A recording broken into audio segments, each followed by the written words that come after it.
நன்றி மனுலா. இந்த நேரத்தில் நம்முடைய போதகர் எபினேசர் டேனியலோடு ஒப்படைக்கிறேன். ஆமென். இயேசு கிறிஸ்துவின் இனிய நாமத்தினாலே உங்கள் ஒவ்வொருவரையும் நான் வாழ்த்துகிறேன்.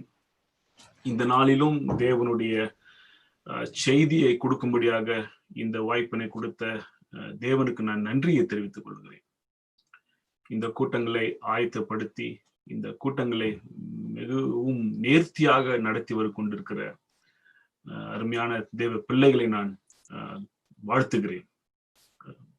போதகர் ஃபெட்ரிக் பால், போதகர் ஜெயராஜ், அருமையான சகோதரர் ரவி எட்வர்ட், தொடர்ந்து தேவனுக்கு மகிமையாக இவைகளை செய்யத்தக்கதாக தேவன் அவர்களை தம்முடைய ஆவினால் நிறைக்க வேண்டும் என்று ஒவ்வொரு நாளும் நான் ஜெபிக்கிறேன்.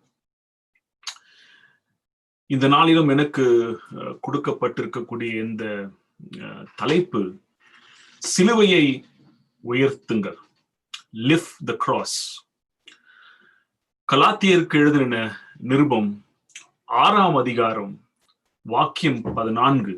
கலாத்தியர் 6:14. நானோ நம்முடைய கர்த்தராகிய இயேசு கிறிஸ்துவின் சிலுவையை குறித்து அல்லாமல் வேறொன்றையும் குறித்து மேன்மை பாராட்டுத்திருப்பனாக. நானோ நம்முடைய கர்த்தராகிய இயேசு கிறிஸ்துவின் சிலுவை குறித்து அல்லாமல் வேறொன்றையும் குறித்து மேன்மை பாராட்டுத்திருப்பனாக. பவுல் தன்னுடைய வாழ்க்கை பாதையிலே ஒரு நிலைக்கு வந்திருக்கிறார். அந்த நிலை என்ன என்று சொன்னால், இயேசு கிறிஸ்துவை அன்றி வேற எதையும் குறித்து நான் மேன்மை பாராட்ட விரும்பவில்லை. There is nothing else I can boast in this life apart from the cross of Christ. நாம் ஒவ்வொருவரும் ஒவ்வொரு வாழ்விலே ஒவ்வொரு நிலை அடைய வேண்டும் என்று நாம் விரும்புவோம். இந்த வயதுக்கு முன்பதாக நான் என்னுடைய கல்வியை நான் முடிக்கணும். I have to reach that place. இந்த வயது அடைவதற்கு முன்பதாக எனக்கு ஒரு நல்ல ஒரு வேலை இருக்கணும். I have to reach, அந்த ஒரு நிலையை நான் அடையணும். இந்த வயதிற்கு முன்பதாக எனக்கு திருமணம் நடக்கணும்னு நம்ம விரும்புவோம். இந்த வயதிற்கு முன்பதாக எனக்கு முதல் பிள்ளை எனக்கு கிடைக்கணும். இந்த வயதுக்கு முன்பதாக எனக்கு ஒரு நல்ல சோஷியல் ரெகக்னிஷன், சமுதாயத்துல எனக்கு ஒரு அந்தஸ்து. இவைகள் எல்லாம் மனுக்குலத்தின் மேல் இருக்கக்கூடிய சமுதாய அழுத்தம், த சோஷியல் பிரஷர். நாம் விரும்புறோமோ அல்லையோ, சமுதாயம் நம்மேல் கொடுக்கக்கூடிய அழுத்தம். இந்த வயசுக்கு மேல நீங்க ஒருத்தர் திருமணம் ஆகாம இருந்தாங்கன்னா, என்ன பிரதர் நீங்க ஒன்னும் உங்களுக்கு கல்யாணம் ஆகலையா? பிரதர் என்ன உங்களுக்கு கல்யாணம் ஆயிடுச்சு, இன்னும் உங்களுக்கு குழந்தை இல்லையா? பிரதர் இந்த இங்கிலாந்துக்கு நீங்க இத்தனை வருஷம் ஆகுது, உங்களுக்கு ஒரு நிலையான ஒரு வேலை இல்லையா? என்ன பிரதர் உங்களுக்கு 40 வயசு மேல ஆகுது, உங்களுக்கு 45 ஆயுது, 50 ஆயுது, உங்களுக்கு பெருசா ஒண்ணு நீங்க சாதிச்ச மாதிரி தெரியலையே. சமுதாய அழுத்தம்.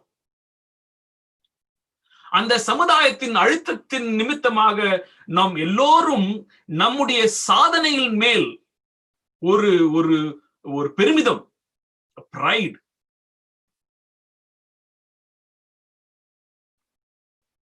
பவுல் சொல்றாரு, என் வாழ்விலே நான் ஒரு நிலை அடைந்து விட்டேன். அந்த நிலை என்னன்னா, நான் இயேசு கிறிஸ்துவின் சிலுவையை குறித்தல்லாமல் வேறு ஒன்றையும் குறித்து நான் மேன்மை பாராட்ட இல்லை. I have reached that state. அந்த நிலையை நான் அடைந்து விட்டேன். எனக்கு கிறிஸ்துவின் சிலுவையை அன்றி வேறு ஒன்றும் மேன்மையாக எனக்கு தெரியல. ஒரு ஆழமான ஒரு அனுபவம். It's a deep experience. இது ஒரு உயிரில்லாத வார்த்தை அல்ல, ஒரு மாயமாலமான ஒரு அறிவிப்பு அல்ல, பட் ஒரு ஆழமான உண்மை. நம்ம நிறைய பேசுறோம். அநேக நேரங்களில் நம்முடைய பேச்சல் எப்படி இருக்குன்னா, சத்தமிடுகிற வெண்கலம் போலவும் ஓசையிடுகிற கைத்தாளம் போலவும் இருக்குது நம்முடைய பேச்செல்லாம். நிறைய காரியங்களை பேசுறோம். நாம் பேசுகிற வேளையிலே கேட்கக்கூடியவர்கள் நம்மை பற்றின ஒரு நல்ல அபிப்பிராயம் எடுத்துக்கணும்னு சொல்லிட்டு நம்ம பேசுறோம். ஆனா பவுலுடைய பேச்சு அந்த பேச்சு அல்ல. அவருடைய பேச்சு தேவ ஆவியானவரால் ஏவப்பட்டு சொல்லக்கூடிய வார்த்தை. இந்த வார்த்தை சொல்றாரு, நான் கிறிஸ்துவின் சிலுவை அன்றி வேறு ஒன்றையும் குறித்து நான் மேன்மை பாராட்டல. It is not a false declaration. ஒரு பொய்யான உரிமை கோரல் அல்ல. It is not a false claim. அது சத்தியம், உண்மை. அது நம்ம அநேக நேரங்கள்ல நம்ம பேசுறதற்கும் நம்முடைய மனதிலே யோசிக்கிறதற்கும் நம் வாழ்க்கைக்கும் சம்பந்தம் இல்லாம இருக்கலாம். அது நானும் அதுல அடங்குவேன். ஆனால் பவுல் சொல்லக்கூடிய ஒவ்வொரு அந்த வார்த்தையிலும் உண்மை உள்ளது. நான் சிலுவையை அன்றி வேறு ஒன்றையும் குறித்து நான் மேன்மை பாராட்டல் என்றார். ஆதி திருச்சபையில பொய் உரைக்க முடியாது. நீங்க போய் பைபிளை நீங்க வாசித்தீங்க, வேதாகமத்தை வாசிக்கும் போது ஆதி திருச்சபையினுடைய ஆவிக்குறை நிலை எப்படி இருந்துச்சுன்னா பொய் பேச முடியாது. அதுவும் முக்கியமாக தேவனுடைய சமூகத்துக்கு முன்பதாக பொய் உரைக்க முடியாது. நல்ல உதாரணம் அப்போஸ்தலர் நடவடிக்கைகள் 5 அதிகாரத்தில் ஒரு நல்ல உதாரணம். அனனியா சப்பரா ஒரு நல்ல உதாரணம். பொய் சொன்ன மாத்திரத்திலே மடிந்து போனார்கள்.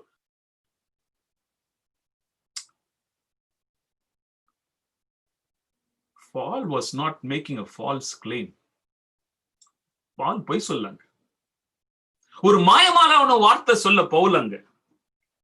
நம்முடைய செய்கை, நம்முடைய எண்ண ஓட்டங்கள், நம்முடைய பேச்சு, அதுல நிறைய மாயமாலம் இருக்கலாம், உண்மை இல்லாம இருக்கலாம். ஆனால் பவுலுடைய பேச்சிலே ஒரு ஆழமான சத்தியம், உண்மை உள்ளது. நான் கிறிஸ்துவின் சிலுவை அன்றி வேற ஒன்றை குறித்தும் நான் மேன்மை பாராட்டல என்றார்.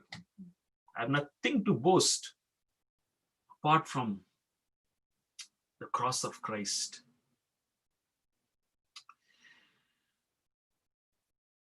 தெரிந்தோ தெரியாமலையோ, அறிந்தோ அறியாமலையோ, மனுக்குலம் மனுஷலாகிய நாம் பல காரியங்கள் குறித்து நாம் மேன்மை பாராட்டுகிறோம். என்லெஸ், எந்தவித சந்தேகம் இன்றி மனிதன் பல காரியங்களை சாதித்திருக்கிறான். வியக்கத்தக்க சாதனைகள், அன்இமேஜினபிள். சில காரியம் நமக்கு புலன்படுத்துறதே இல்லை. நமக்கு எப்படா இப்படி பண்றாங்க? மனிதனுடைய சாதனைகளுக்கு அளவே இல்லை. நான் ஒரு சிலரை போய் பார்க்கும்போது சில பிரச்சனைகள் இருக்கும் கம்ப்யூட்டர்ல. நான் ஒரு சில நபரை போய் பார்த்து கேட்டேன், நோ டைம்ல.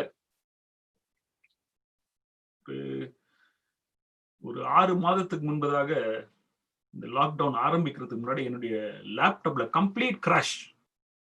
என்னுடைய எல்லா ஃபைல்ஸ் எல்லாமே டிஸப்பியர் ஆயிடுச்சு. I was so distressed. எல்லாமே போயிடுச்சுன்னு இருந்து டக்கு நான் ஜெபம் பண்ணி ஒரு நபர்கிட்ட நான் ஃபோன் பண்ணேன். அவர் சொன்ன, நீங்க ஜான்சனை கூப்பிடுங்கன்னாரு. உடனே ஜான்சனை கூப்பிட்டேன். 5 minutes it took for him. 5 நிமிடம் எல்லாத்தையும் ரெஸ்டோர் பண்ணிட்டார். மனிதனுடைய அவங்களுடைய சாதனைகள், அவர்களுடைய திறமைகள், அவர்களுடைய அச்சீவ்மெண்ட்ஸ் சில நேரத்தில் வியக்கத்தக்கவைகள். நான் சொல்லிட்டே போலாம்.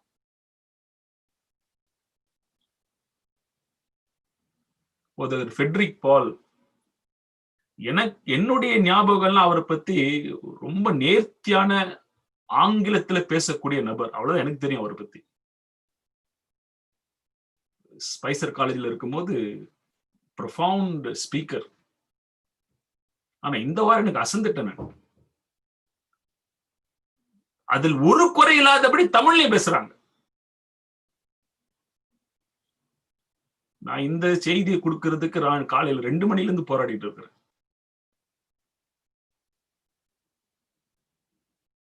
மனிதனுடைய அந்த சாதனைகள் வியக்கத்தக்கவைகள். பல நேரங்களில் பல காரியங்கள் குறித்து நாம் மேன்மை பாராட்டுகிறோம். நம்முடைய சாதனைகள், எந்த குடும்பத்தை நாம் சார்ந்திருக்கிறோம், the family that I belong. எனக்கு ஒரு பெருமை இருக்குது. நான் பாஸ்டர் ஷாட்ராக் சாமியுடைய மருமகன் சொல்றது எனக்கு ஒரு பெருமை இருக்கு. We boast. அவர் அசோசியேஷன். எனக்கு இந்த நபர் எனக்கு தெரியும்பா, எனக்கு இவரை ரொம்ப பழக்கமான ஒரு நபர். நான் எங்க வீட்டுக்குலாம் வந்திருக்கிறாருப்பா, அவர் எனக்கு எங்க வீட்டுல வந்திருக்கிறார். அதெல்லாம் மனிதனுக்கு ஒரு ஒரு ஒரு ஒரு பெரிய பெருமை. நிறைய பேரை பார்த்திருக்கிறேன். பாஸ்டர் வில்மார்ட் எனக்கு தெரியும்னு சொன்னாலே ஒரு பெருமை நமக்கு. உண்மை தானே அது? பாஸ்டர் வில்மார்ட் எங்க வீட்டுக்கு வந்திருக்கிறாருப்பா, அவர் எங்க வீட்டுல வந்து ஜெபம் பண்ணிருக்க, எங்க வீட்டுல ஒரு ஆகாரம் சாப்பிடுற. மனிதனுக்கு பல காரியங்களில ஒரு பெரிய ஒரு மேன்மையான ஒரு பெருமை. நம்முடைய அறிவு, திறன், அதை குறித்து நாம் மேன்மை பாராட்டுகிறோம். நாம் எதை வைத்திருக்கிறோமோ அதை குறித்து ஒரு ஒரு மேன்மை. The things that we possess. நாம் எதை செய்கிறோமோ அதை குறித்து ஒரு மேன்மையான ஒரு எண்ணங்கள். நம்ம எங்க வாழ்றோமோ அதை குறித்து ஒரு மேன்மையான ஒரு எண்ணங்கள். பவுல் சொல்றாரு, நான் அப்படித்தான் இருந்தேன் ஒரு காலத்துல. நீங்க பிலிப்பியர் எழுதின நிருபம் 3 அதிகாரத்தை நீங்க வாசிப்பீங்கன்னா சொல்றாரு, நானும் ஒரு காலத்துல அப்படித்தான் இருந்தேன். நான் 8ஆம் நாளிலே விருத்த சேதனம் அடையப்பட்டேன். இஸ்ரவேல் வம்சத்தான், பெஞ்சமின் கோத்திரன், எபிரேயரில் எபிரேயன், நியாயப்பிரமாணத்தின்படி பரிசேயன், பக்தி வைராக்கியத்தின்படி சபையை துன்படுத்தினவன், நியாயப்பிரமாணத்தை குறித்து நீதியின்படி குற்றஞ்சாட்டப்படாதவனாயிருந்தேன் சொல்றாரு. எனக்கும் ஒரு காலத்துல இந்த பெருமை இருந்துச்சுப்பா. ஆனால் இப்பொழுது நான் ஒன்றை குறித்து மாத்திரமே நான் மேன்மை பாராட்டுகிறேன். எதை குறித்து என்று சொன்னால், இயேசு கிறிஸ்துவினுடைய சிலுவையை குறித்து மாத்திரமே நான் மேன்மை பாராட்டுகிறேன். அது ஒரு நிலை. It is a stage. நான் சொல்லக்கூடிய காரியங்களை ஆவியானவர் தான் உங்களுக்கு உணர்த்து நான் ஜெபம் பண்ணிட்டே இருக்கேன் தொடர்ந்து. சாதாரணமா அந்த நிலை வராது. நாம மனுஷராக நாம் பேசக்கூடிய காரியத்தை நான் சொல்லல, நான் மனுஷனாக யோசிக்கக்கூடிய காரியங்களை சொல்றேன். நான் பேச்சுல பல தாழ்மையான காரியங்களை பேசலாம். ஒரு வீட்டுக்கு போலாம், நான் சேர்ல உட்காரலாம், கீழே உட்காரலாம், அதெல்லாம் ஒரு பெரிய காரியமே கிடையாது. ஆனா எண்ண ஓட்டங்கள் என்ன? அந்த எண்ண ஓட்டங்களிலே தாழ்மை இருக்கிறதா, அல்லது அந்த எண்ண ஓட்டங்களிலே இயேசுவையே மாத்திரமே நான் உயர்த்தி காட்டுகிறேனா? மனுஷனுக்கு தாழ்மையிலும் ஒரு பெருமை. 1 கொரிந்தியர் 1ஆம் அதிகாரம் நீங்க 18 முதல் 23 வசனங்கள் வரைக்கும் நீங்க வாசிக்கும் போது அவர் சொல்றாரு, பவுலு, அந்த சிலுவையை பற்றின உபதேசம் பைத்தியமாக தோன்றுகிறது இந்த உலகத்துக்கு, ஆனால் அது எனக்கோ அது தேவ ஞானமாக இருக்குதுன்னு பவுல் சொல்றார். அமேசிங். அந்த சிலுவையில ஒன்றுமே இல்லப்பா. அந்த சிலுவையில மேன்மை பாராட்டு ஒன்றுமே இல்லை. அந்த உலக கண்ணோட்டத்திற்கு அது ஒரு பைத்தியம், ஆனால் எனக்கோ அது மேன்மை. சாதாரண ஒரு மரத்துண்டு, ஒரு மேன்மையும் இல்லாத ஒரு மரத்துண்டு, ரோமர்களால் குற்றவாளிகளை தண்டிக்கும்படியாக பயன்படுத்தப்பட்ட ஒரு மரத்துண்டு. ஆனால் இந்த மரத்துண்டு ஒரு மேன்மை. நீங்க கலாத்தியர் 3ஆம் அதிகாரத்துல வாசிக்கும் போது சொல்லுவார் bowl, cursed are those who are crucified on cross. சிலுவை ஒரு சாபம் பாரு, அது சாபமான ஒரு காரியம். அதிலே மரிக்கிறவர்கள் சபிக்கப்பட்டவர்கள். ஆனால் இப்பொழுதோ இந்த சிலுவை ஒரு மேன்மையின் ஒரு சின்னம்.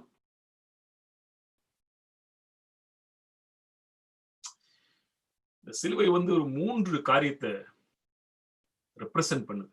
ஒரு another 15 minutes 9:30 சர்வீஸ் ஸ்டார்ட் ஆகும் இங்க இங்கிலாந்துல, மற்ற எல்லா சபையிலையும் 15 மினிட்ஸ்ல முடிச்சிடும். இந்த சிலுவை ஒரு 3 காரியத்தை ரெப்ரசன்ட் பண்ணுது. The cross represents love, sacrifice and humility. இந்த சிலுவை அன்பை வெளிப்படுத்துகிறது. அது ஒரு சிம்பிள். தியாகத்தை பற்றின ஒரு அடையாளம். அது பணிவு, தாழ்மையினோட அடையாளம். Cross, the symbol of love, sacrifice and humility. நம்ம வாழ்றோம் இந்த நாட்கள்ல.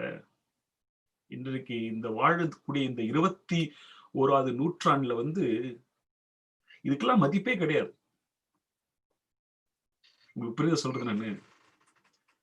இந்த 21வது நூற்றாண்டுல தாழ்மைக்கோ தியாகத்திற்கோ அன்பிற்கோ மதிப்பே இல்லை. இந்த சிலுவை, அந்த சிலுவையின் அடையாளம் இந்த இந்த இந்த நூற்றாண்டிலே அது ஒரு பைத்தியம். அது உங்களுடைய வளர்ச்சிக்கும் என்னுடைய வளர்ச்சிக்கும் இது ஒரு தடை. ஸ்டம்பிள், பவுல் சொல்றார், it is a stumble for the Jews. தடை. நீங்க யாராச்சும் நல்லா போய் கேட்டு பாருங்களேன். நீங்க வேலை செய்யற இடத்துல கூட இந்த உலகத்தின் எந்த பகுதியில் நாம் வாழ்ந்தாலும், ரொம்ப நல்ல அன்பானவர்ப்பா, இவர் ரொம்ப தாழ்மையானவர்ப்பா, இவர் ரொம்ப தியாகம்பா, இவர் தியாகிப்பாருன்னா அவருக்குலாம் இடமே இல்லை இந்த பூமியில. People will walk on you. அதற்கு இடமே இல்லை. நீங்க ஸ்ரூடா இருக்கணும், ரொம்ப கன்னிங்கா இருக்கணும், அவங்களுக்கு தான் இந்த பூமியில இடம். சிலுவைக்கும் சிலுவையின் மேன்மைக்கும் இங்க என்ன இடம் இருக்குது? ஒண்ணுமே இல்லையே. நல்லா ஞாபகம் இருக்குது, நான் அட்வென்த் திருச்சபையில ரொம்ப அறிமுகமான ஒரு வாழ்க்கை அனுபவம் இல்லை எனக்கு. இல்லை, ஸ்பைசருக்கு போயிட்டோம், ஸ்பைசர்ல படிக்கிறோம், வெளி உலகத்திலே இருந்துட்டு ஸ்பைசர் போய் ஒரு 2-3 வருஷம் கழிச்சு என்கிட்ட ஒருத்தர் வந்தார். சொன்னா, நீங்களே எப்படி பழைக்க போறீங்க மிஷன்ல? இப்படி எல்லாம் அந்த மிஷன்ல பழைக்க முடியாது பிரதர், இடமே இல்லை. இந்த சமுதாயம், இந்த நாட்கள் இந்த சிலுவையை பற்றின மேன்மையாக எண்ணக்கூடியவர்களை பலவீனமானவர்களாக பார்க்கும். The society will see these things as weak. ஆனா பவுலுடைய கண்ணோட்டத்தில் ஒரு பெரிய மாற்றம், is amazing transformation. அவருடைய பார்வை, the world view of Paul completely changed. எதெல்லாம் மேன்மை என்று நினைத்தாரோ அது மேன்மை அல்ல, சிலுவை ஒன்றே எனக்கு மேன்மைன்னு பவுல் சொல்றார். அதை குறித்து நான் தான் மேன்மை பாராட்டுன்றார். அப்போஸ்தலர் நடவடிக்கைகள் 26வது அதிகாரத்துல அந்த மாற்றத்துக்கு காரணத்தை அக்ரிப்பா ராஜாக்கு முன்பதாக சொல்றாரு. இந்த சகோதரர் ரொம்ப நேர்த்தியா வாசித்தாங்க, அந்த வசனங்கள் ரொம்ப அருமையா வாசித்தாங்க. 26வது அதிகாரத்துல ஒரு சாட்சி பகிர்றார் பவுல். என்னுடைய இந்த மாற்றத்திற்கு, இந்த மாற்றம் ஏற்பட்டுச்சு எனக்கு, நான் இதெல்லாம் மேன்மையா நினைத்தேன், இப்பொழுது ஒன்றை நான் மேன்மையா நினைக்கல, சிலுவை மாத்திரமே மேன்மையா நினைக்கிறேன்னு சொல்றாரு. அந்த மாற்றத்துக்கான காரணம் என்ன என்று பவுல் சொல்றார். எல்லாம் கவனிங்க.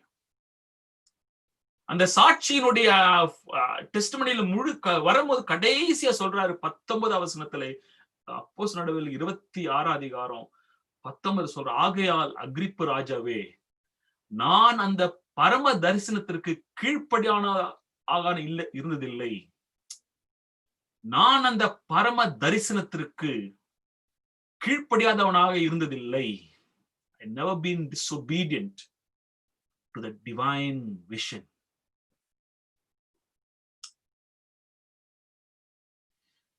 பரம தரிசனம், அந்த பரம தரிசனம் பவுலைய தலைக்கல மாத்திடுச்சு. எதை குறித்து பவுல் பேசுறாரு? அவர் தமஸ்குக்கு பட்டணத்துக்கு போற வழியில ஏற்பட்ட அந்த பரம தரிசனத்தை குறித்து பவுல் சொல்றாரு. யார்கிட்ட? அக்ரிப்பா ராஜாட்ட சொல்றாரு. பவுல் சொல்றாரு, நான் அவரை முகமுகமாக தரிசித்தேன். யார? இயேசுவை நான் முகமுகமாக தரிசித்தேன். நம்ம இது வேதாகமத்தை வாசிக்கும் போது அது ஒளியை போல பிரகாசமான ஒளின்னு நம்ம வாசிப்போம். ஆனா எலன் ஒயிட் அம்மையார் ரொம்ப அருமையா எழுதுறாங்க.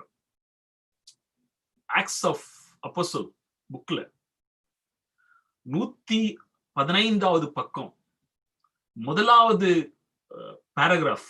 அதுல எலன் ஒயிட் அம்மையார் வந்து ரொம்ப ஒரு இன்சைட்டை கொடுக்குறாங்க. சொல்றாங்க, அவங்க, நான் ஆங்கிலத்துல வாசிக்கிறேன், இந்த குளோரியஸ் பீயிங், அந்த இயேசு கிறிஸ்து, மகிமையான அந்த கிறிஸ்துவை, கிறிஸ்து ஸ்டுட் பிஃபோர் பால், பவுலுக்கு முன்பாக நின்னாராம். அது ஒளியும் ஒரு சாதாரண ஒரு சூரிய ஒளி இல்ல, அது கிறிஸ்து அங்க பவுலுக்கு முன்பாக நின்றார்.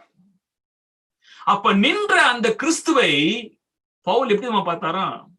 He saw the crucified one. சிலுவையிலே அறையப்பட்ட கிறிஸ்துவை பவுல் கண்டாராம்.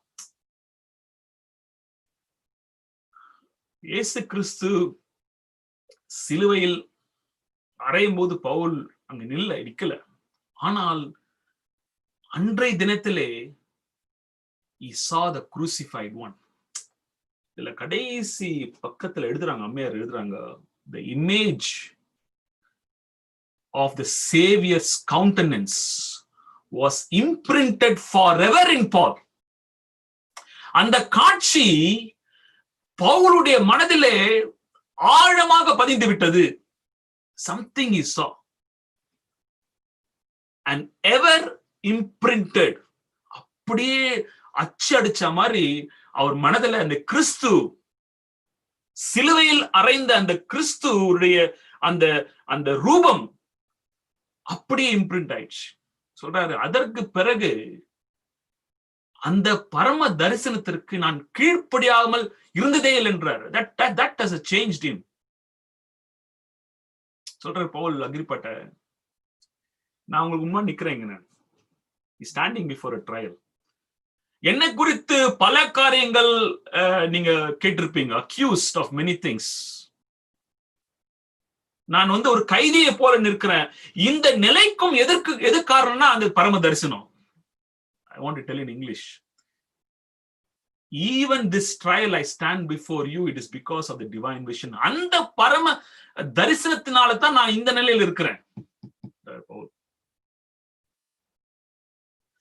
என்னுடைய வாழ்க்கையில என்ன நடந்தது, என்ன நடந்து கொண்டிருக்கிறது, என்ன நடக்க போகுது, எல்லாவற்றுக்கும் ஒரே ஒரு காரணம், அந்த பரம தரிசனம்.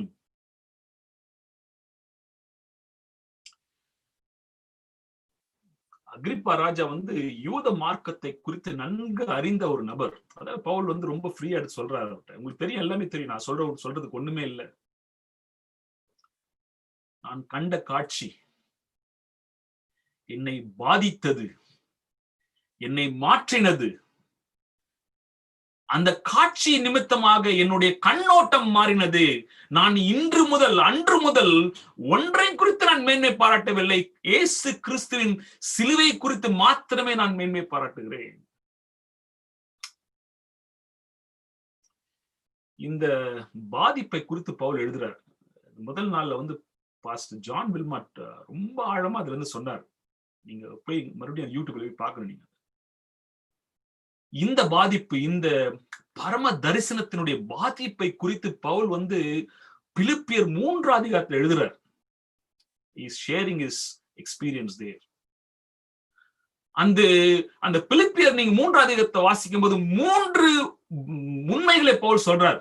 இதனால் என் வாழ்க்கையில ஏற்பட்ட மாற்றம் என்ன, அந்த தரிசனத்தினால எனக்கு ஏற்பட்ட பாதிப்பு என்ன என்பதை 3 காரியத்தை பவுல் சொல்றார். நான் குயிக்கா சொல்லி முடிச்சிடறேன் 3 காரியங்கள். அந்த பரம தரிசனத்துக்கு பிறகு அந்த நாள் முழுதல் என் வாழ்க்கையிலே ஒரே ஒரு லாபம், அது இயேசு கிறிஸ்து, வேற ஒன்றுமே இல்லப்பா. The only gain for me after the divine vision is Christ Jesus.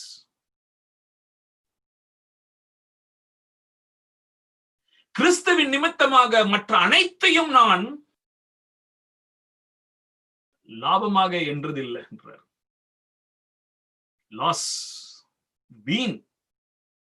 நீங்க பிலிப்பியர் 3 அதிகாரம் 7-8 வசனத்தை வாசித்து பாருங்களேன். ஆகிலும் எனக்கு லாபமாய் இருந்தவைகளை எவைகளோ அவைகளை கிறிஸ்துவுக்காக நஷ்டம் என்று எண்ணுகிறேன் என்றார். எதெல்லாம் எனக்கு லாபமானு யோசித்தோம். இதெல்லாம் லாபம்பா எனக்கு, இதெல்லாம் எனக்கு மிக முக்கியமானவைகள், எனக்கு வாழ்க்கையில நினைத்த அனைத்து காரியத்தையும் இப்பொழுது நான் நஷ்டமாக எண்ணுகிறேன். ஏனென்று சொன்னால் அந்த பரம தரிசனம் என்னை பாதித்தது.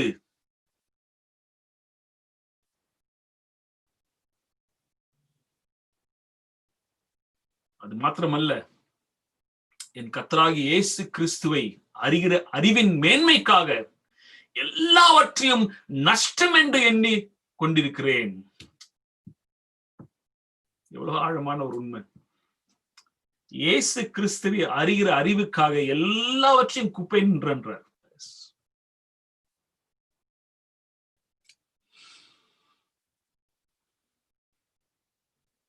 சொல்றார், என்ன சொல்ல வர்றாருன்னா, he simply says, கிறிஸ்துவுக்காக நான் எதை இழக்கிறேனோ அது இன்னைக்கு இழப்பே இல்லப்பா. எனக்கு என்னுடைய சரீர பலனை நான் இழக்கிறேன்ப்பா, என்னுடைய குடும்பத்தை இழக்கிறேன், என்னுடைய வருமானத்தை இழக்கிறேன், என்னுடைய நல்வாழ்வை நான் இழக்கிறேன், நான் எல்லாவற்றையும் இழக்கிறேன். ஆனால் கிறிஸ்துவின் நிமித்தமாக இவைகள் நான் இழப்பென்று எண்ணுவதே இல்லை.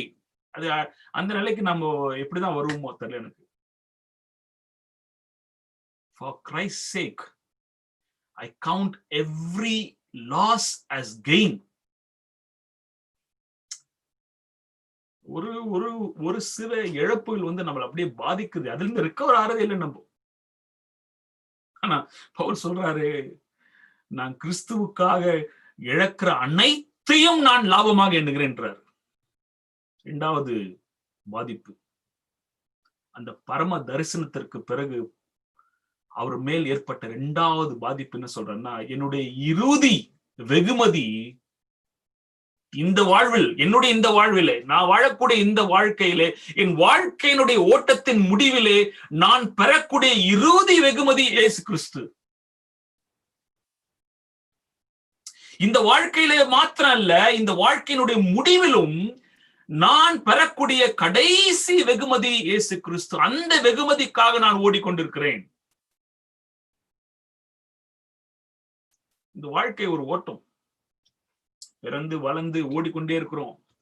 இந்த ஓட்டத்துல பல காரியங்களை நாம் செய்கிறோம், பல காரியங்களை நாம் பெற்றுக்கொள்கிறோம். ஆனா அந்த ஓட்டத்தின் முடிவிலே அந்த நமக்கு தெரியும், நம்ம ஓட்டத்தை வெற்றியாக ஓடி முடித்தோமா அல்லது தோற்று போனோமா என்று ஓட்டத்தின் முடிவு சொல்லும் நமக்கு. அந்த எல்லையை நம்ம அடையிற வரைக்கும் யாருக்குமே தெரியாது. ஓட்டத்தை வெற்றியா ஓடணுமா தோத்தமான்னு நம்ம நினைச்சிருப்போம். நான் ரொம்ப வேகமா ஓடுறேன், நான் வெற்றியா ஓடிக்கொண்டிருக்கிறேன், வாழ்க்கை எல்லாமே வெற்றியை நோக்கி ஓடிக்கொண்டிருக்கு நினைக்கலாம். ஆனா அந்த ஓட்டத்தினுடைய முடிவு சொல்லும். பவுல் சொல்றாரு, நம்முடைய வாழ்க்கையினுடைய ஓட்டத்தின் முடிவு வெற்றியா தோல்வியா நிர்ணயிக்கக்கூடியது ஒரே ஒரு காரியம் என்றார். என்ன காரியம்னா, நீ கிறிஸ்துவை பெற்றுக்கொண்டால், கிறிஸ்துவை நீ இறுதியான வெகுமதியாய் பெற்றுக்கொண்டால் உன் வாழ்க்கையின் ஓட்டம் வெற்றி. ஆனால் கிறிஸ்துவை நீ வெகுமதியாய் பெற்றுக் கொள்ளாமல் இருந்தால் உன் வாழ்க்கையினுடைய ஓட்டத்தின் முடிவு தோல்வி.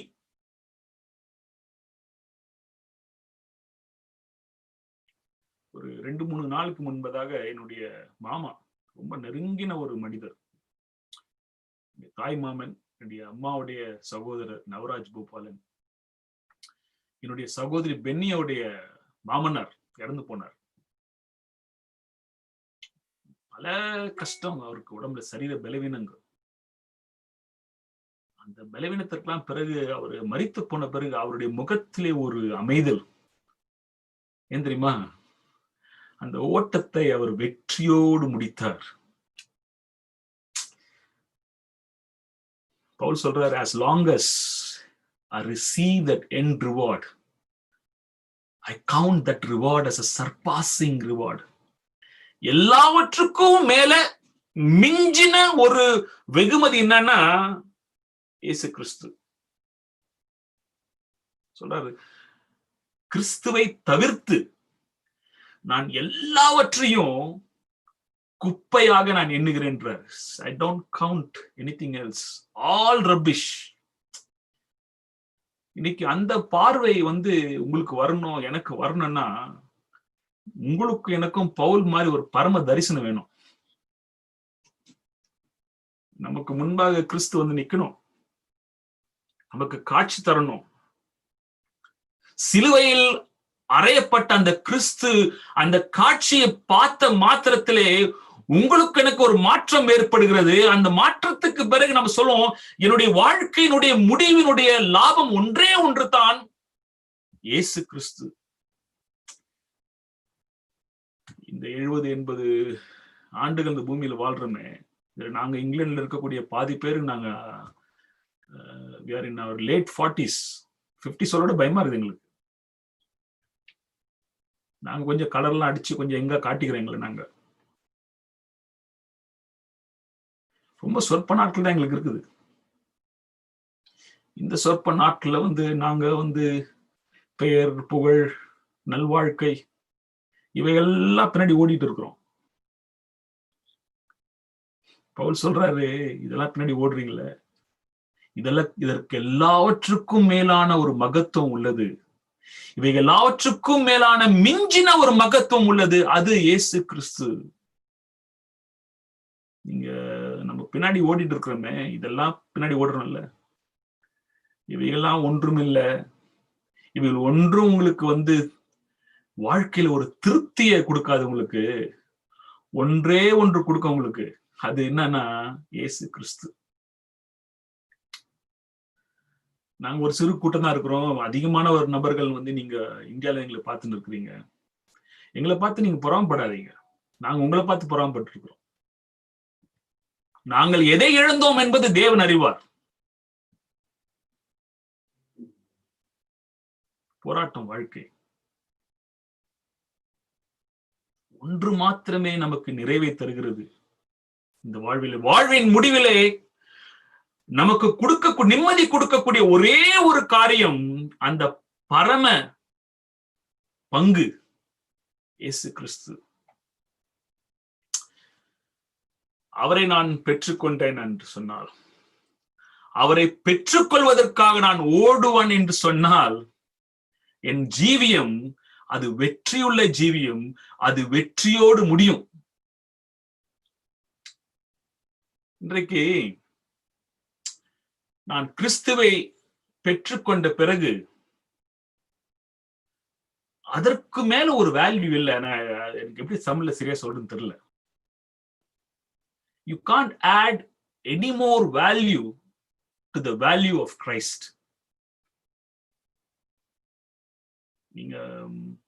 If I have Christ, I can't add any more to add value to that. Comes to a saturation. அதுக்கு மேல ஒண்ணும் இல்லப்பா. ஒரு பெரிய ட்ரம் இருக்குது, அந்த ட்ரம்ல நீங்க ஃபில் பண்ணிட்டு அதுக்கு மேல இடமே இல்லை. அந்த நிலை ஒரு வாழ்க்கையில நம்ம இருக்கணும்னா, இந்த வாழ்க்கையில கிறிஸ்து ஆளுகை செய்ய வேண்டும், அவரை பெறுவதற்காக நான் ஓட வேண்டும். பவுல் ஒரு அருமையான ஒரு பதத்தை பயன்படுத்துவார் அங்க இதுல. பிலிப்பியன்ஸ் 3 அதிகாரத்துல நீங்க 1 முதல் 11 வசனங்களை வாசிக்கும் போது, Christ is surpassing greatness and knowing him is a surpassing great. அவரை பற்றின அறிவுக்காக நான் எல்லாவற்றையும் இழக்கிறது தயாரா இருக்கிறேன். ஏன்னா அவ்வளோ ஒரு மேன்மை அது. சொல்றாரு, நான் ஒரு டென்ட் மேக்கர், கூடார கட்டுகிற ஒரு வேலை எனக்கு. நான் டெய்லி வேஜஸ், அதற்கான அந்த வருமானத்தை நான் பெறுகிறேன். நான் அதற்காக நான் ஓடல.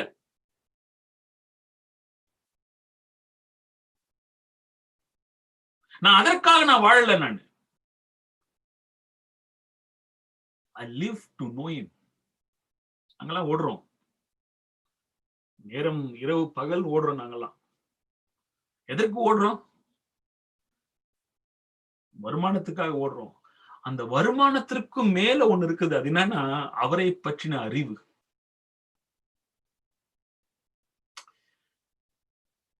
அந்த பரம தரிசனம் உங்களையும் என்னையும் 360 டிகிரிஸ் மாத்திடும். யூட்டர்ன் அப்படியே உங்க வாழ்க்கை என் வாழ்க்கையும் தலைகீழாக மாற்றும் அந்த பரம தரிசனம். எனக்கு ஒரு புதிய பார்வையை தரும், எனக்கு ஒரு புதிய புத்துணர்ச்சியை தரும், ஒரு புதிய கண்ணோட்டத்தை தரும், புதிய சக்தியை தரும் அந்த பரம தரிசனம்.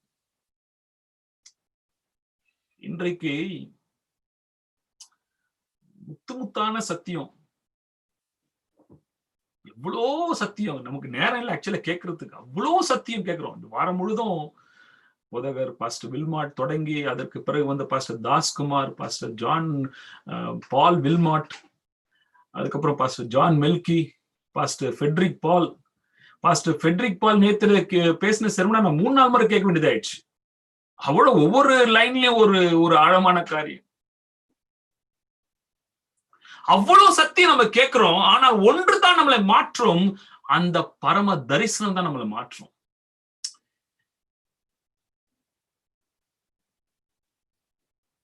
என் வாழ்க்கையிலே ஒரு பெரிய மாற்றம் வேண்டும் என்று சொன்னால், சிலுவையை மாத்திரமே நான் மேன்மையாக எண்ண வேண்டும், அந்த ஒரு நிலைக்கு நான் என்னுடைய ஆவிக்குரிய வாழ்க்கையில வர வேண்டும் என்றால் அந்த பரம தரிசனம் அவசியமாக உள்ளது. அந்த தரிசனம் இல்லாம ஒன்றுமே இல்லை. இந்த உலகத்தையும் இந்த உலகத்தின் உள்ளவைகளையும் இந்த உலகத்தின் அடுத்தவைகளையும் நாம் மேன்மையாக எண்ணுவோம். அந்த மாற்றம் எப்போ வரன்னா பரம தரிசனத்தை அடைந்த பிறகு.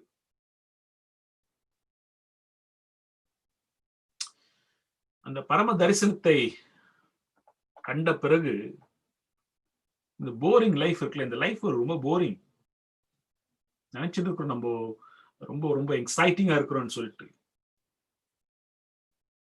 ஒரு மொனாட்டனஸ் லைஃப், காலையில் எழுந்து இரவு வரைக்கும் அதே தான் பண்றோம், வேற ஒன்றும் புதுசா பண்றதே இல்லை. கடந்த 20 வருஷமா ஒரே காரியத்தை பண்ணிட்டு இருக்கோம். நம்ம எழுந்திருக்கிறோம், சாப்பிடுறோம், வேலைக்கு போறோம், வரோம், தூங்குறோம். 20-30 வருஷமா ஒரே காரியத்தை பண்றோம். இந்த மொனாட்டனஸ் போரிங் லைஃப்ல இருந்து ஒரு விடுதலை தரார் ஆண்டவர். எப்போ? அந்த பரம தரிசனத்துக்கு பிறகு. அந்த பரம தரிசனத்துக்கு பிறகு ஏமாற்றம் இல்லை, விரக்தி இல்ல, வெறுமை இல்ல. ஏன்னா நான் எல்லாவற்றுக்கும் மேலாக ஒரு வெகுமதிக்காக நான் ஓடிக்கொண்டிருக்கிறேன். அந்த வெகுமதி என்னை ஏமாற்றாது. Are you following me? நான் வேற எதுக்கா ஓடிட்டு இருந்தேன்னா எல்லாத்திலும் ஒரு வெறுமை, ஒரு எண்ட் வந்துரும். ஆனா அந்த வெகுமதிக்காக நான் ஓடிக்கொண்டிருக்கும் போது எனக்கு ஒரு ஏமாற்றமும் இல்லை வாழ்க்கையில.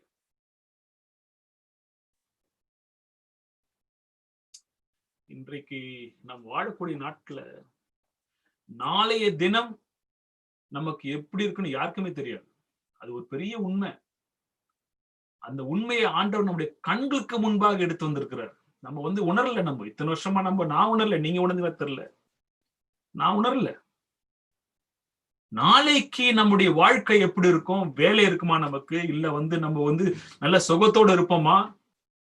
ஒன்றுமே நிலையில்லாத இந்த நாட்களில ஒரு உலகம் கொடுக்க கூடாத ஒரு பீஸ், சமாதானம், அந்த வெகுமதி மாத்திரமே நமக்கு கொடுக்கும். brothers and my sisters, அந்த வெகுமதி, அந்த பலன், அந்த லாபம் கிறிஸ்துவை நாம் பெற்றிருப்போம் என்று சொன்னால் எதையுமே இழந்த ஒரு எண்ணம் நமக்கு வராது.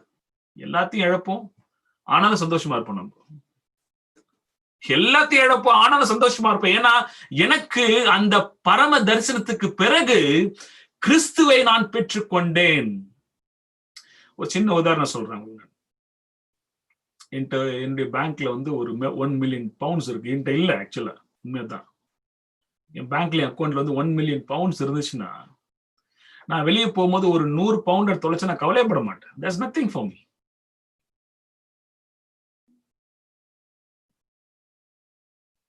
கிறிஸ்துவை பெற்றிருந்தால் எந்த இழப்பும் இழப்பில்லை, எந்த இழப்பையும் தாங்கக்கூடிய அந்த மனநிலையை நமக்கு தருவார். நான் ஸ்க்ரோல் பண்ணி முடிச்சிடுறேன். அல்டிமேட், உங்களுடைய வாழ்க்கை, என்னுடைய வாழ்க்கையினுடைய இறுதி இறுதி இறுதி கோல், இலக்கு கிறிஸ்து. அவரை உயர்த்துவது, சிலுவையை உயர்த்துவது மாத்திரமே என்னுடைய வாழ்க்கையினுடைய இறுதி இலக்கு, அல்டிமேட். தமிழ் டிரான்ஸ்லேஷன் வந்து எனக்கு கரெக்டா வரல அந்த வார்த்தை. நான் கூகுள்லாம் போட்டு பார்த்தேன், நான் யோசித்த வார்த்தை வரல. Ultimate goal in my life is having and possessing Christ and Christ alone. நான் ஒரு நாள் யோசித்தேன், நீங்க எப்படி யோசிங்க தெரியல எனக்கு. நான் ஒரு நாள் யோசித்தேன், 1998 அந்த ஸ்பைசர் காலேஜ் விட்டு அந்த மாஸ்டர்ஸ் டிகிரி கிடைச்ச பிறகு ஐ தாட் அல்டிமேட், அவ்வளவுதான்ப்பா. ரொம்ப நாளைக்கு நீடிக்கல. அந்த கிராஜுவேட் பண்ண மாத்திரத்துல அந்த ப்ளூ ஃபோல்டர் போட்ட அந்த அந்த சர்டிபிகேட் திருப்பி திருப்பி பாக்குறது, அதுல ஒரு பெருமை. அல்டிமேட். அது முடிஞ்சு ஒரு வருஷத்துல கல்யாணம். அப்புறம் அது அல்டிமேட்டா இருந்துச்சு. அப்பா, நமக்கு கரெக்ட் நேரத்துல ஒரு நல்ல இடத்துல நம்ம ஒரு கல்யாணம் ஆயிடுச்சுப்பா நமக்கு. அல்டிமேட். அது என்னோட இறுதி இலக்கா இருந்துச்சு. ரொம்ப நாள் நீடிக்கு, அதுக்கும் நீடிக்கல. எல்லாம் கேட்டுட்டு இருக்கிறாங்க.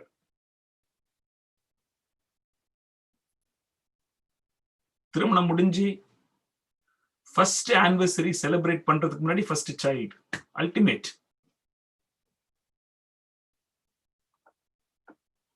ஒரு சில வருஷம் கழிச்சு இங்கிலாந்துக்கு வரத்துக்கு ஒரு பாஸ்போர்ட்ல ஒரு ஸ்டாம்ப். அந்த விசா ஆபீஸ் விட்டு வெளியே வரும்போது அந்த பாஸ்போர்ட் வீட்டுக்கு போறதை திரும்பி பார்த்தோம். திருப்பி திருப்பி அந்த விசா. அல்டிமேட். என்னுடைய இறுதி இலக்கு.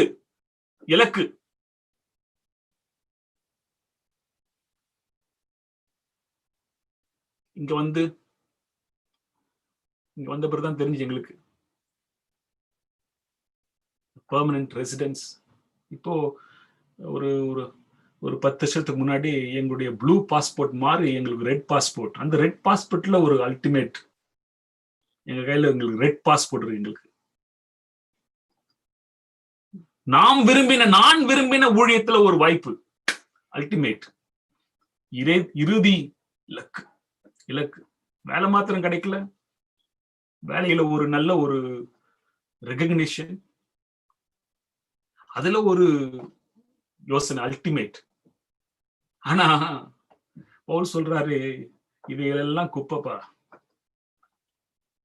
உன் வாழ்க்கையிலும் என் வாழ்க்கையிலும் நம்முடைய இறுதி இலக்கு, நம்முடைய இறுதி அந்த வெற்றி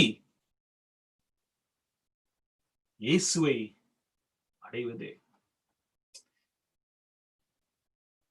அந்த பரம தரிசனத்துக்கு பிறகு என்னுடைய கண்ணோட்டத்துல ஒரு மாற்றம். எனக்கு நான் புரிஞ்சுக்கிறேன், எனக்கு முக்கியம் என்னுடைய திருமணம் முக்கியம், என்னுடைய படிப்பு முக்கியம், என்னுடைய வேலை முக்கியம், என் குடும்பம் முக்கியம், எல்லாம் முக்கியம். ஆனால் அவைகளை புதிய கண்ணோட்டத்தில் பார்க்கக்கூடிய ஒரு அனுபவம் அந்த பரம தரிசனத்துக்கு பிறகு வருகிறது. Everything gets a new perspective. நான் இந்த பரம தரிசனத்துக்கு முன்பதாக சுயநலமா வாழ்ந்துட்டு இருந்தேன். கிரீடி. என்னதான் நான் நேசிப்பேன், எனக்கு தான் எல்லாரும் மரியாதை கொடுக்கணும்னு யோசிப்பேன். என்னுடைய வெற்றிக்காக மாத்திரமே நான் ஓடிக்கொண்டிருந்தேன். ஆனால் அந்த பரம தரிசனத்துக்கு பிறகு எல்லாம் மாறிடுச்சு.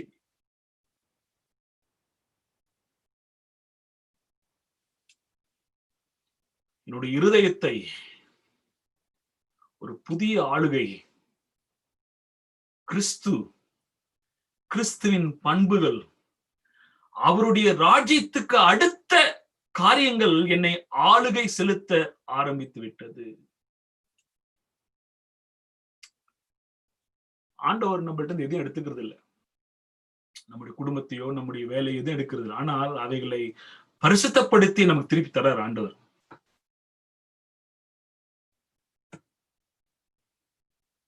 இறுதி இலக்கு கிறிஸ்துவே. இந்த ஓட்டத்தை நான் முடிக்கும் போது அந்த ஓட்டத்தை முடிக்கும் போது நான் கிறிஸ்துவை உடையாதவனாக இருந்தேன் என்று சொன்னால் தோல்வி. மிசரபிள். நான் நிறைய பேரை பரி பண்ணிருக்கிறேன். நான் ஐ ஸ்டாப் கவுண்டிங். 2008 இந்த ஊர்ல ஊழி செய்து இருக்கும்போது அவ்வளோ பேரை இந்த கடந்த 6 மாதத்துல ஒரு 17 பேரை நான் அடக்கம் பண்ணிருக்கேன். 17 people I buried. இந்த கடந்த 6 மாதத்துல இந்த பேண்டமிக் டியூரிங்ல 34 வயது பெண்மணியை அடக்கம் பண்ண. 34 கோவிட் கொரோனா பாதிக்கப்பட்டு ஒரே வாரத்துல மரித்து போன பெண்மணி.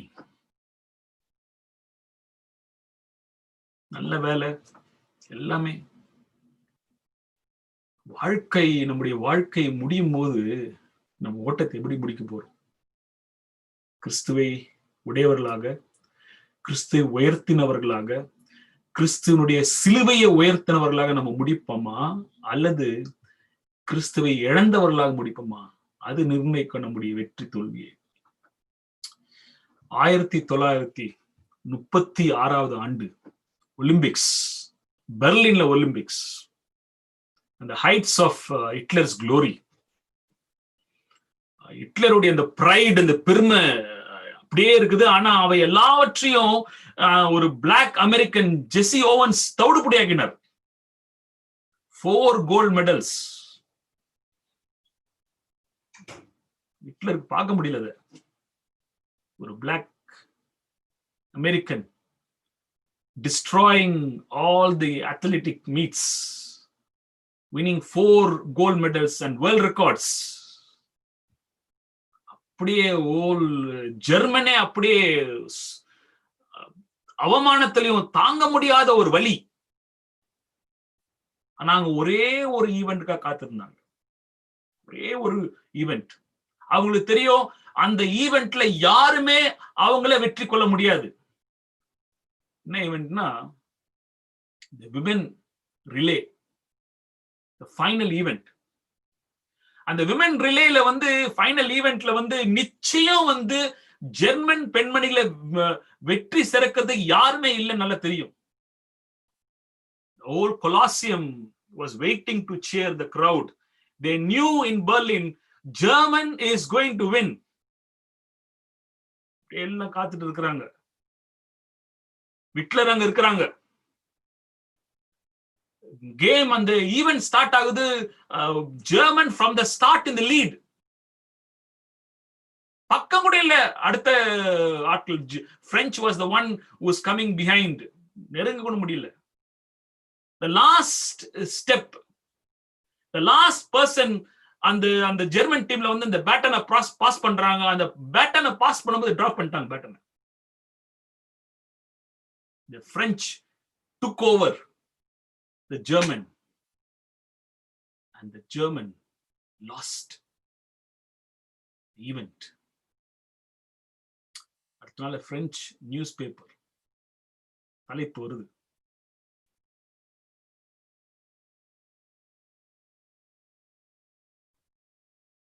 German lost the event because they lost the baton.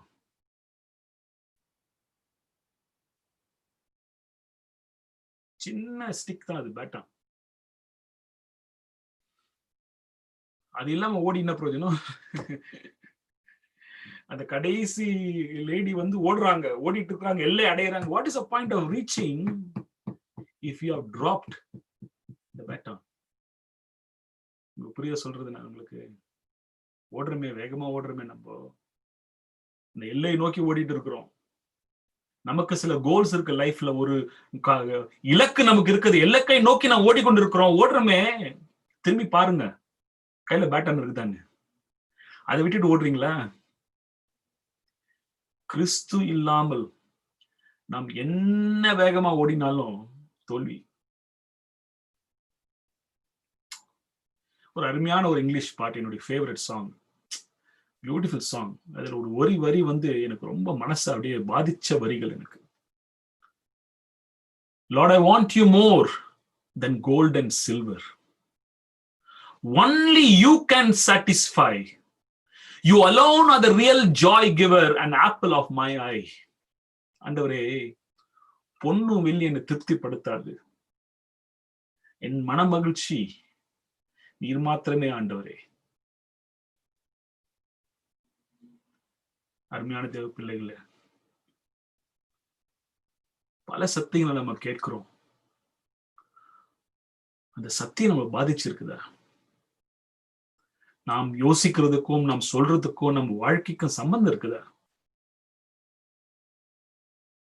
பவுலை போல நான் சிலுவையை மாத்திரமே மேன்மை பாராட்டுகிறேன், மேன்மை பாராட்டுவேன் சொல்லணும்னா உங்களுக்கு எனக்கு அந்த பரம தரிசனம் அவசியம்.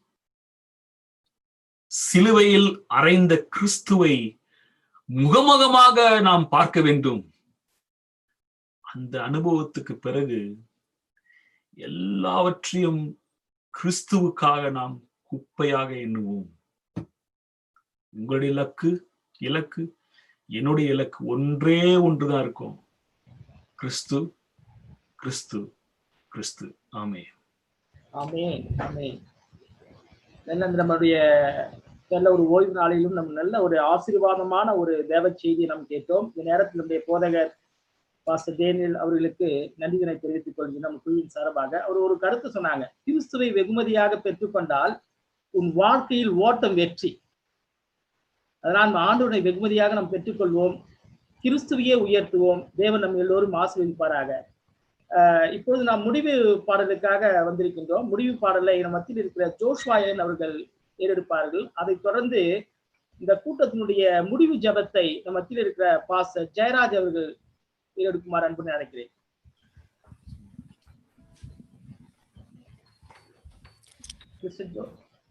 முடிவு 330வது பாடலை எடுத்திருக்கோம். இயேசுவுக்காக நில்லும் சிலுவை வீரர்கள். Thank you.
ஜெபம் செய்வோம்.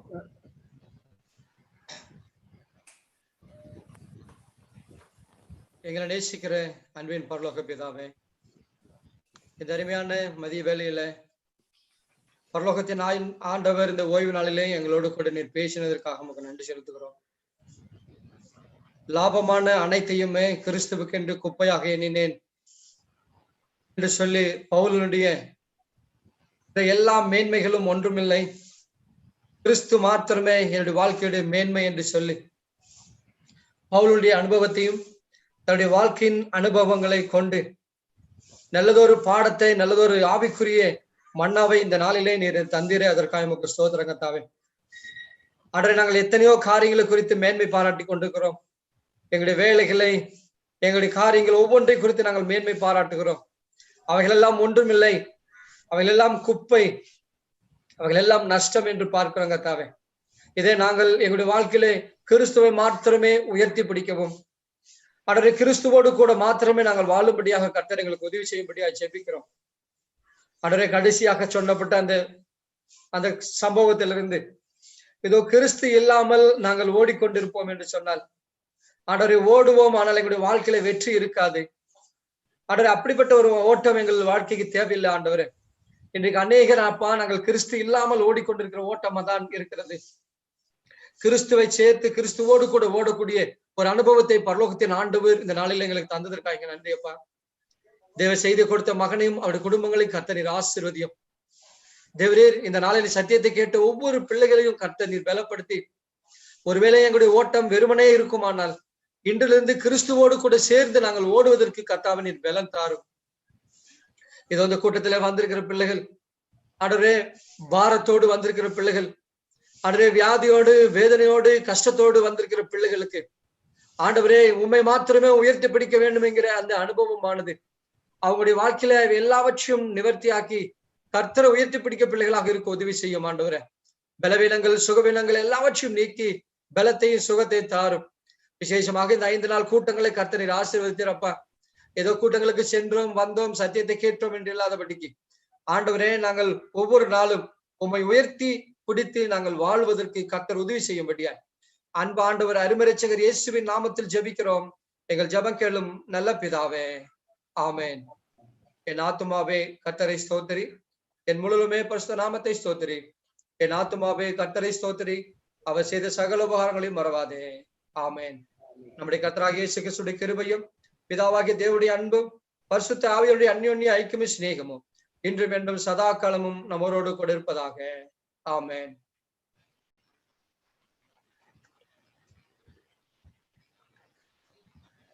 எல்லாருக்கும் ஒரு ஆசீர்வாதம். ஜோஷ்வா ஃபேமிலி, ஜோஷ்வா நீங்க அன்மியூட் பண்ணணும். நீங்க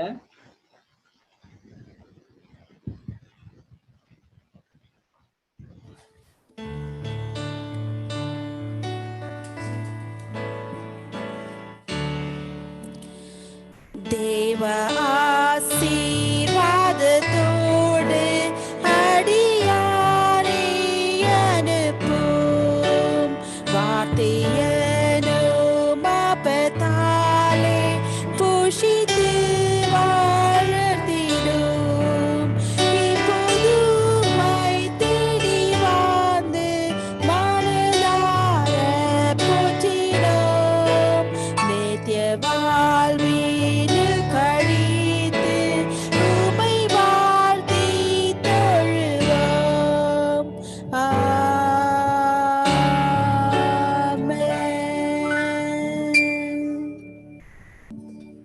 ஆமென். எல்லோருக்கும் ரொம்ப நன்றி. இந்த தெய்வீக ஆராதனை ஓய்வு நாளில் பங்கு பெற்ற நிறைய நம்ம எல்லாம் சேர்ந்து நம்ம நிறைய பாட்டு எடுத்திருக்கிறோம். அவங்களுக்கு எல்லாம் வந்துட்டு நம்முடைய குட் மார்னிங் இங்கிலாந்து குழுவின் சார்பாக உங்கள் எல்லோரும் நான் நன்றி செலுத்துகிறேன் and வாழ்த்துகிறேன். ஒரு முக்கியமான 2 அறிவிப்புகள் இருக்குது. தயவுசெய்து நம்ம மத்தியில் இருக்கிற பாஸ்டர் ஜெயராஜ் அவர்கள் கொஞ்சம் டிஸ்பிளே பண்ணுமாறு அன்புடன் நான் அவரை கேட்டுக்கொள்கின்றேன். ஒரு கருத்தரங்கு இருக்கு.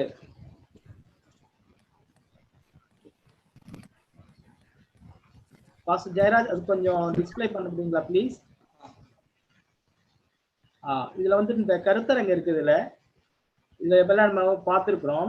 மிஸ் யூனிவர்ஸ் என்ற ஒரு தலைப்புல வந்துட்டு இன்னொரு half அன் ஹவர்ல இது ஸ்டார்ட் ஆக போகுது. 10:30க்கு நம்ம யூகே டைம்ல பாஸ்டர் தாஸ்குமாரும் நம்ம மத்தியில் இருக்கிற பாஸ்டர் ஃபெட்ரிக் பால் அவங்கள வந்துட்டு இந்த கருத்தரங்களை வந்துட்டு கலந்து கொள்ள போறாங்க. ரொம்ப நல்லா இருக்கு இந்த கருத்தரங்கு. நிறைய சந்தோஷமாகவும் நம்முடைய சிந்தனையை வந்து தொடுகின்ற வகையில, நம்முடைய வேதத்தினுடைய அடிப்படையில நம்ம சிந்திக்கின்ற வகையில இந்த கருத்தரங்கு இருக்கும். தயவு செய்து இந்த கருத்தரங்களை வந்து நம்ம எல்லோரும் பங்கு பெறுவோம். தேவனுடைய ஆசீர்வாதத்தை நாம் தொடர்ந்து பெற்றுக்கொள்வோம். அதுக்கு அடுத்தது வந்துட்டு முழு இரவு ஜெபம். பாஸ் அதையும் கொஞ்சம் டிஸ்ப்ளே பண்றீங்களா ப்ளீஸ்?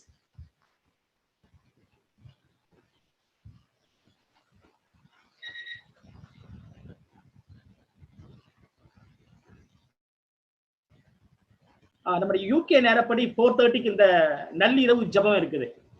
இந்த நள்ளிரவு ஜெபம் வந்து நமக்கு நல்ல ஆசீர்வாதமான ஒரு ஜெபமா இருக்கும். நிறைய பேர் சாட்சி சொல்லுவாங்க, பாட்டு பாடுவாங்க.